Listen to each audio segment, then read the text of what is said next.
maestra guys, Ginoo ko karon lang adlaw karong adtuha guys. Naay estudyante na ako giilugan og pagkaon sa grade 6 ug sa diha nagpiting hilak pagbalik sa room kay wa na siya pagkaon kay gigutom na daw siya kayo kay gikuha sa grade 6. Uy, pagkapait sa kinabuhi sa maestra, ang maestra kaduhang mama sa bata. Uy, mahimo pang abogado, mahimo patang pulis, mahimo patang financier. No, dili na naigbali ng financier no kay wala na may pagkaon ng bata, luoy man pud dinato tagaan, dili nato palitan kay wa pa may pagkaon. No?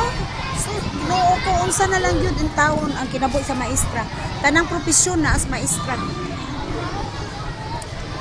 Mahimo pa tang usahay nurse, mahimo pa ta usahay nga caregiver, usahay mahimo pa tang naatanan ang propesyon sa maestra. Nya mo ingon mo diha kanang uban diha mo ingon nga maayo ang kahimtang sa maestra.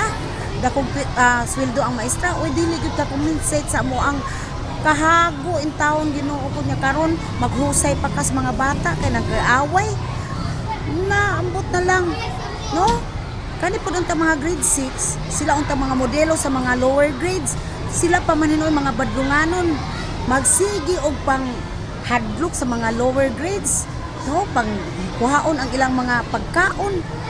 Unsa naman in taon karon oy, wala naman ta kasabot karon sa pamatasan sa mga bata. Urag lisod naman kay adjust. Uy, Ginoo. Nya magkaingon nga ubang mga ginikanan, mga konsentidor pag kaayo, wala kabalo sila unsa ilang mga behavior sa ilang mga anak diri sa eskwela.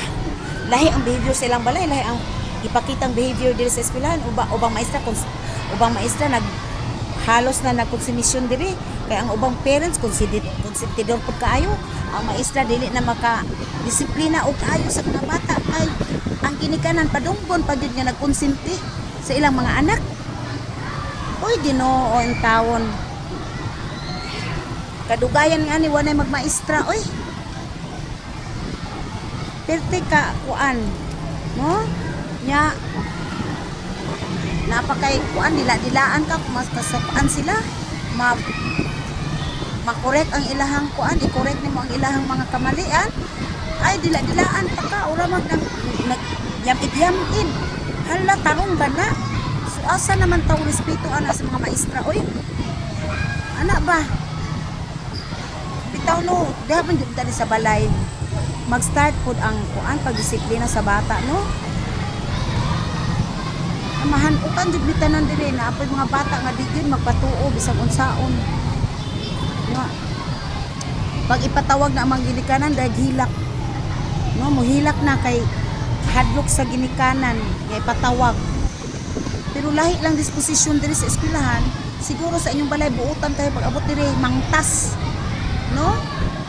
Nya ang uban po diri sa eskwelahan buutan siguro da sa inyong balay mangtas. Wa ta kasabot unsa asa mo lugar ang maestraan. No?